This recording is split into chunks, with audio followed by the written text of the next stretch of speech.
Olá, sejam bem-vindos de volta ao nosso curso de circuitos elétricos. Hoje nós vamos falar sobre um novo componente de circuito muito importante que é o capacitor. Vamos falar do seu princípio de funcionamento, suas características construtivas, sua principal propriedade que é a capacitância.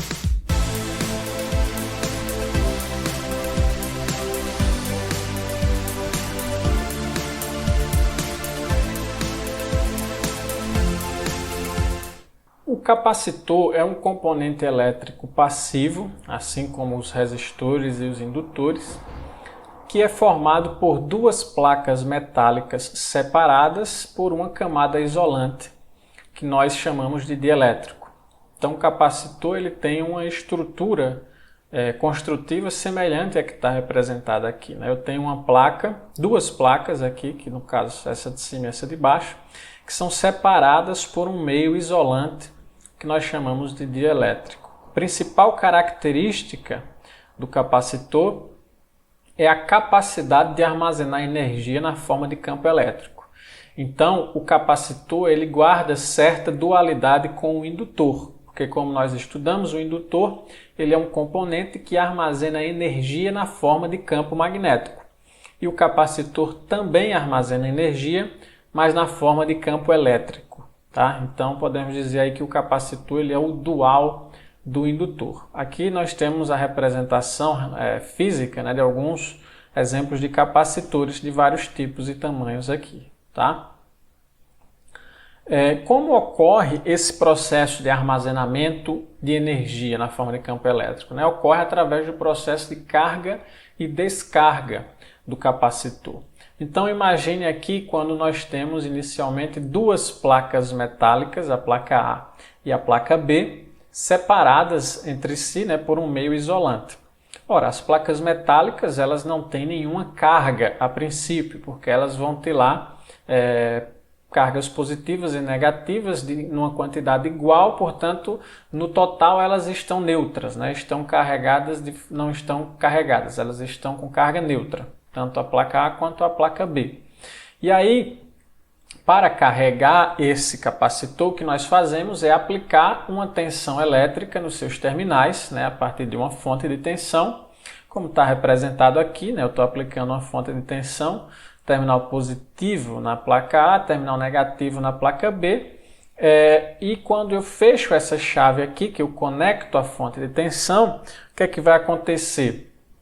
O terminal positivo vai atrair os elétrons, né, as cargas negativas que tem nessa placa A aqui, enquanto o terminal negativo da fonte vai atrair as cargas positivas que tem na placa B. E esse processo vai acontecer até que a diferença de potencial entre essas duas placas seja igual à diferença de potencial da fonte de tensão que está aplicada aqui. E aí, ao final, eu terei essa placa A carregada positivamente, né, porque ela perdeu as suas cargas negativas, então ela ficou com excesso de cargas positivas.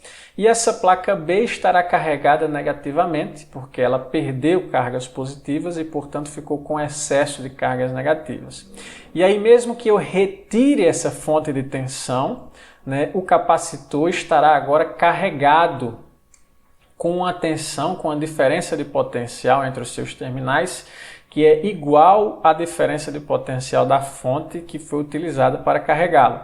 Tá? E ele vai permanecer assim, carregado, com essa energia armazenada na forma de campo elétrico entre as suas placas. Tá? E aí, para descarregar esse capacitor, eu teria que criar um caminho aqui, né, para que essa descarga fosse feita, né, como por exemplo conectando os seus dois terminais com um condutor. Aí eu vou permitir que essas cargas positivas do terminal A passem para o terminal B e as negativas do terminal B passem para o terminal A, de forma que o capacitor retorne ao seu estado neutro, né, de forma que tanto a placa A quanto a placa B não estejam mais eletricamente carregadas. Então é assim que ocorre o processo de carga e de descarga, tá? Então quando o capacitor está carregado, mesmo na ausência de uma fonte de tensão, eu tenho ali uma determinada quantidade de energia que está armazenada na forma de campo elétrico, e essa energia ela pode ser descarregada em um determinado circuito. Então, isso é muito útil em várias aplicações que nós vamos estudar aí lá quando estivermos vendo a disciplina de eletrônica, né?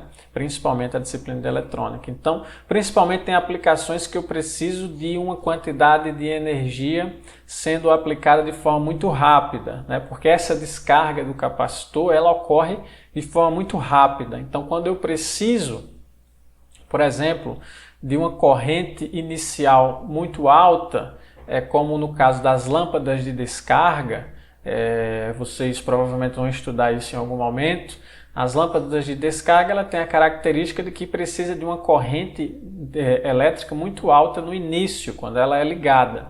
E a forma de fornecer essa corrente é através de um capacitor, né, que é carregado e depois ele descarrega rapidamente, fornecendo uma corrente elétrica de alto valor. Então existem várias aplicações para os capacitores no circuito elétrico.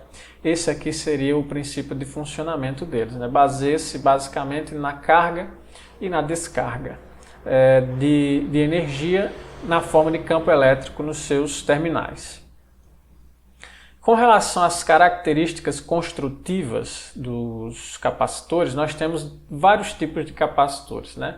Então, por exemplo, aqui nós temos o capacitor cerâmico, que ele tem essa aparência, né? A aparência real do componente é essa daqui, e ele é feito em formato de discos, que são formados de placas condutoras que envolvem um meio isolante, como o papel ou o vidro. Então, por exemplo, aqui eu tenho uma placa de caso de prata, né? Eletrodos metálicos aqui de prata, que são isolados por um dielétrico cerâmico, que é esse aqui azul, e eles são revestidos com um material fenólico, né? Material isolante, tá? Então eu tenho basicamente duas placas de prata isoladas por um dielétrico cerâmico. Essa é a característica do capacitor cerâmico. Um outro tipo de capacitor bastante utilizado é o capacitor eletrolítico, né? Nesse caso ele contém finas camadas de alumínio envolvidas em óxido de alumínio e embebidas em eletrólitos líquidos. Então é uma composição aproximadamente como essa aqui, né? Você tem placas metálicas que estão isoladas com dielétricos, que são pequenos filmes dielétricos, né? E essas placas aqui são também pequenos filmes metálicos. E isso tudo fica enrolado como se fosse numa bobina, né? E aí você tem essa aparência física aqui do elemento. Uma característica do capacitor eletrolítico é que ele tem essas placas aqui, devido à formação dele, elas são assimétricas. Isso quer dizer que as placas não são iguais, elas não vão ter a mesma área e, portanto, elas não podem armazenar a mesma carga. Então, uma das placas do capacitor deve ter um carregamento ou um potencial elétrico maior do que o outro. Por isso que o capacitor eletrolítico ele tem polaridades, né? Ele tem a polaridade positiva e a negativa. No próprio elemento é indicado o terminal aqui, por exemplo, o terminal de maior tamanho é o terminal que deve ficar com a maior carga, né? Porque seria o terminal positivo. E o terminal negativo é aquele que deve ficar com a menor carga. Isso porque o capacitor é construído de forma assimétrica, tá? Um outro tipo é o capacitor tântalo, que ele é composto por um dielétrico aí, que é o tântalo, né? Ele tem uma vida útil mais longa e o dielétrico que ele utiliza é o dióxido de tântalo, né? Ele é formado dessa forma aqui, você tem dois terminais metálicos que estão separados aqui por como se fosse um formato de um cilindro composto de tântalo, né? E esse tântalo age como dielétrico desses dois terminais metálicos. Ele tem essa forma física aqui. E existe ainda tantos outros capacitores, né? Cada um apresenta tamanhos distintos, características distintas, capacidade de condução de corrente distintas e vão ser apropriados em determinadas aplicações. Nós estamos apresentando aqui apenas alguns exemplos de como os capacitores são construídos, ok? Uma característica importante na formação do capacitor é a permissividade elétrica, né? Representada aqui pela letra grega epsilon. A permissividade é a propriedade dos materiais que informa o quão facilmente um material permite o estabelecimento de um campo elétrico no seu meio. Então, quando nós estávamos estudando o indutor, nós falamos lá da permeabilidade magnética, né, que seriam aqueles materiais que têm alta permeabilidade, são aqueles materiais que permitem o estabelecimento de um campo magnético no seu meio. Então, de forma equivalente aqui, nós temos a permissividade elétrica, que é justamente a característica de que quanto maior a permissividade, mais facilmente um campo elétrico se estabelece no material. Tá? Aqui na tabela nós temos a permissividade para vários tipos de material. Nós temos a unidade da permissividade, é o farad por metro. Tá? A letra P aqui é de picofarad, não é isso? É a escala. Pico seria 10 a menos 12. Então, tá aqui esses valores representados na forma de picofarads por metro. No caso do óleo mineral, por exemplo, a permissividade é 19,5. A acetona tem uma permissividade maior, de 191. O ar, ele vai ter aí uma permissividade de 8,85. A água vai ter uma permissividade de 707. A baquelita vai ter uma permissividade entre 50 e 80, né, que seria aqui um material cerâmico. O látex vai ter essa também nesse valor de 20 a 50 e por aí vai. Então nós observamos que a permissividade varia de acordo com os materiais. E o que nós temos que entender é o seguinte: um material que tem alta permissividade é um material que permite o campo elétrico se estabelecer mais facilmente no seu meio. E isso é uma característica desejada, pode ser desejada no caso dos capacitores, né? Porque isso vai fazer com que a sua capacidade de armazenar energia aumente, né? Um exemplo nós estamos notando aqui. Um capacitor que tem apenas o ar, né, como meio isolante, o dielétrico aqui seria o próprio ar. O que é que vai acontecer? Quando ele estiver carregado, ele vai ter aqui uma placa carregada positivamente e outra placa carregada negativamente e haverá um campo elétrico aqui, que eu estou representando por essa letra E1, né? Um campo elétrico entre a placa com a direção, né, positiva para negativa aqui. Tá? Quando eu insiro um material dielétrico nesse meio, o que vai acontecer? Eu vou ter a formação de um campo elétrico no próprio material dielétrico, né? Esse material dielétrico ele tem a característica, né, de criar um campo elétrico de oposição ao campo elétrico que tem aqui nas placas, portanto, ele vai ser polarizado. O dielétrico ele é um material que ele permite ser polarizado, né? Ou seja, as cargas elétricas do material vão se orientar de acordo com o campo elétrico externo, então esse material vai ficar polarizado. Isso significa dizer que eu tenho aqui um conjunto de cargas positivas nessa placa, então ela vai atrair as cargas negativas do dielétrico, e aqui do outro lado eu tenho um conjunto de cargas negativas que vai atrair as cargas positivas do dielétrico e vai ser formado, portanto, um campo de oposição ao campo elétrico das placas metálicas, né?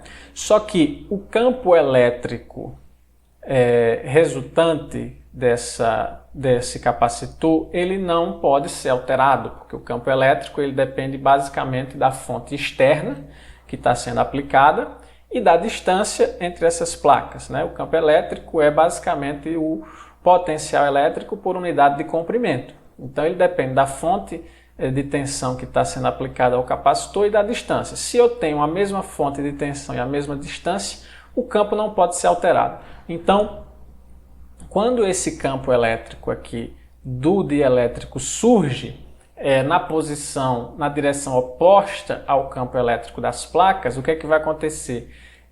Para que se mantenha o campo elétrico resultante igual, o campo elétrico das placas deve aumentar, né? O carregamento das placas deve aumentar para anular o efeito desse campo elétrico formado aqui no dielétrico, né? E aí o que acontece? Aumentou o carregamento das placas, significa dizer que a quantidade de energia armazenada no capacitor aumentou. Então a conclusão é que quando eu tenho um dielétrico com a permissividade alta, eu vou ter esse material sendo polarizado e, portanto, um campo elétrico em oposição será formado, e para eliminar o efeito desse campo elétrico, as placas acabam ficando mais carregadas, ok? A permissividade dos materiais ela é geralmente expressa em termos relativos ao valor da permissividade do vácuo. A permissividade do vácuo, que a gente chama de ε0, é igual a 8,85 picofarad por metro, aproximadamente. Então, geralmente, os valores da permissividade dos materiais nós vamos encontrar em termos da permissividade, em termos relativos à permissividade do vácuo. Assim como lá no caso que nós estudamos para os indutores, a permeabilidade magnética também era dada em termos relativos à permeabilidade do ar, do vácuo. Né? Então, nós temos aqui, por exemplo, qual é a permissividade relativa dos materiais nessa tabela, né? No caso do vácuo, permissividade relativa do vácuo é 1, né? Porque é o próprio ε0. Permissividade do ar é muito próxima do vácuo, né? Aproximadamente 1 também. A permeabilidade relativa do teflon é 2. Isso significa dizer que a permeabilidade do teflon é 2 vezes a permeabilidade do vácuo. O polistireno é 3, significa dizer que ele é 3 vezes a permeabilidade do vácuo. E assim a gente tem vários materiais aqui. A cerâmica, por exemplo, é um material que pode ter altíssima permissividade, né? Chegando até a 7.500 vezes a permissividade do vácuo, dependendo do tipo de cerâmica. Por isso é um dos materiais mais utilizados como dielétrico nos capacitores, tá? E, de forma geral, o que a gente conclui é que quanto maior a permissividade do meio dielétrico, maior será a capacitância do capacitor, como nós explicamos anteriormente, ok? Bom, e o que vem a ser a capacitância, tá? Capacitância é uma medida da capacidade de armazenar energia na forma de campo elétrico desse capacitor. Essa medida, né, ela é dada em termos da razão entre a carga elétrica, que é dada em Coulomb, e a diferença de potencial dada em volts. A capacitância, a unidade dela é o Faraday, apresentada aqui pela letra F. Então, quando eu aplico uma tensão elétrica num capacitor, esse capacitor vai armazenar ali uma determinada quantidade de carga elétrica, certo? E aí a razão entre essa carga elétrica que surge no capacitor e a tensão que foi aplicada é justamente o que nós chamamos de capacitância, tá? É a medida da capacidade de armazenar energia na forma de campo elétrico de um capacitor.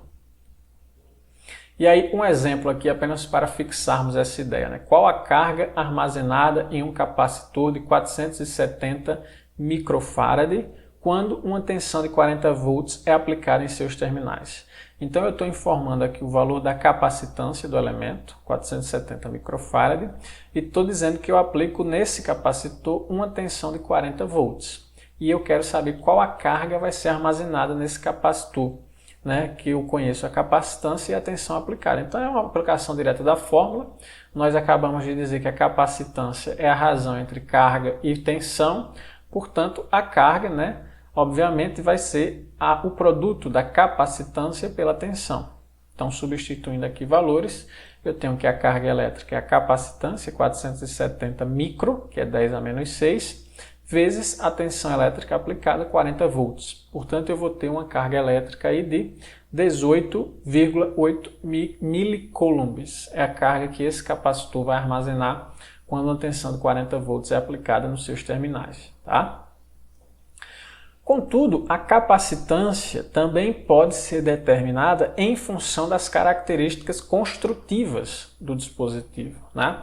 Ela pode ser determinada experimentalmente, né? Nós aplicamos uma tensão e verificamos qual a carga armazenada no dispositivo, ou ela pode ser determinada em termos das características construtivas do capacitor. Então, por exemplo, quando nós temos um capacitor nesse formato, né, de placas paralelas, que é o formato mais simples para um capacitor, então a sua capacitância ela pode ser dada aproximadamente por essa expressão.